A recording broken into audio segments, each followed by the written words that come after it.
నమస్తే.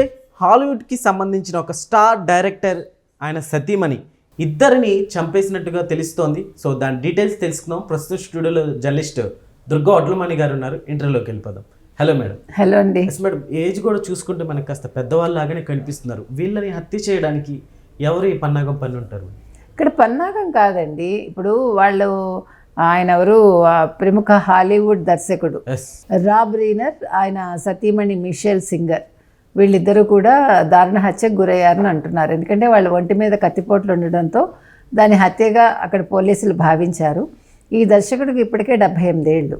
ఈయన 2 సార్లు ఎమ్మీ అవార్డు కూడా గెలుచుకున్నారు ఆయన. ఆ తర్వాత ఈయన ఫస్ట్ తన కెరీర్ని టీవీ రంగం నుంచి మొదలుపెట్టాడు ఆయన. అయితే ఇప్పుడు ఈ హత్య ఎవరు చేసి ఉంటారు అంటే ఆయన రెండో కొడుకు విక్ రీనర్ మీద అనుమానం వ్యక్తం చేస్తున్నారు. అంటే ఏదన్నా మరి కుటుంబ కలహాలు ఉన్నాయా మనకు తెలియదు. ఇప్పుడు సాధారణంగా ఈ వయసులో హత్యకు గురయ్యారు అంటే ఎవరితోటైనా మనకి ఏదైనా చాలా దీర్ఘకాల పగ ఏదైనా ఉండాలి, లేదంటే కుటుంబ నేపథ్యాలే, ఏదైనా కొడుకులకి ఆస్తి తగాదాలు కావచ్చు, లేకపోతే మరొకటి కావచ్చు, మనకు తెలియదు. సో ఇప్పుడు ఆ రకంగా అనుమానిస్తున్నారు. అయితే ఈయన గతంలో ఏం చేశారంటే చెప్పాలంటే ఈ రాబ్ రీనర్ తీసిన ఇతను నటించాడు. ఇతను నటుడు కూడా, ఆస్కార్ నామినీ కూడా ఈయన మొత్తం ఇప్పటికి 50 సంవత్సరాలుగా సినీ కెరీర్లో ఉన్నారండి. సినీ కెరీర్లో ఆయన this is spinal tap, stand by me, when Harry met Sally వంటి పలు ప్రజాదరణ పొందిన సినిమాలు తీశారు. ఆయన దర్శకత్వం వహించారు. ఆయన దర్శకుడిగా మారకముందు ఆయన హాలీవుడ్ ప్రేక్షకులకు సుపరిచితులట. ఆల్ ఇన్ ద ఫ్యామిలీ అనే ఫన్నీ టీవీ షోలో మైకేల్ స్టివిక్ పాత్రతో పాపులర్ అయ్యారట. తర్వాత 1980 నుంచి ఆయన దర్శకుడిగా కొత్త అవతారం ఎత్తారు. దిస్ ఈజ్ స్పైనల్ ట్యాప్తో చిత్రరంగంలో ఆయన తనదైన ముద్ర వేసుకున్నారట. తర్వాత ఇంకా కూడా ఆయన misery, court room drama, a few good man వంటి చిత్రాలతో కూడా విమర్శకుల ప్రశంసలు అందుకున్నారు.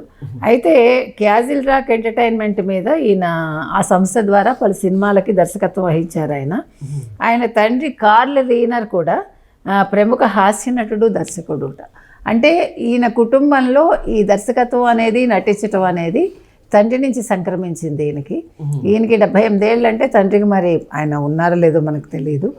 ఏది ఏమైనా ఈ రకంగా మరణించటం అనేది దురదృష్టకరం.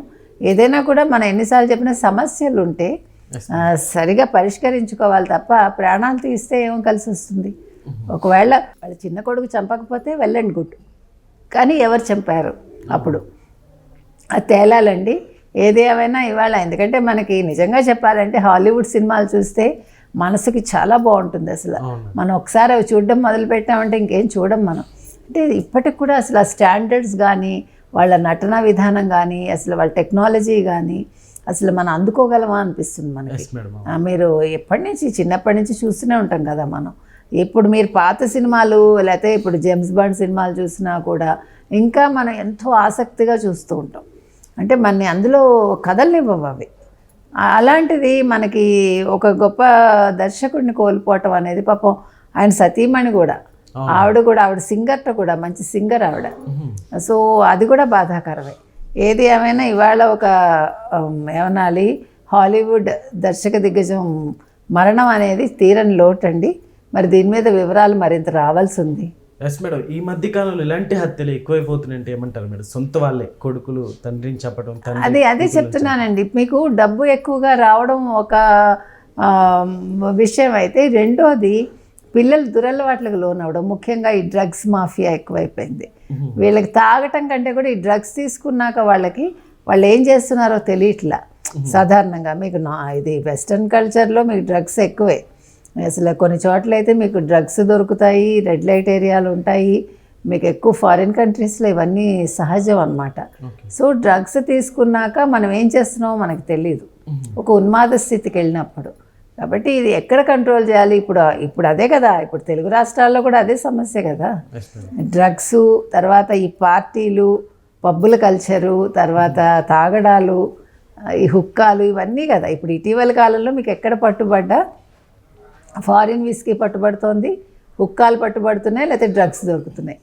మళ్ళీ ఎవడికి వాడు రాజకీయంగా ఇన్ఫ్లుయెన్స్ చేసుకుని మేము చాలా మంచివాళ్ళం, మేము అసలు అక్కడికి వెళ్ళలేదు, లేకపోతే మేము వెళ్ళాం కానీ మేము తాగలేదు, లేకపోతే మేము డ్రగ్స్ తీసుకోలేదు, మళ్ళీ వచ్చి మనకి ఇంటర్వ్యూలు ఇస్తారు, మళ్ళీ నీతులు చెప్తారు. కాబట్టి ఇవన్నీ కూడా రూట్ కాజ్ అనేది తెలుసుకోవాలండి. రూట్ కాజ్ తెలుసున్నా దాన్ని సర్వనాశనం చేయలేకపోతున్నారు అంతే. Okay madam, thank you.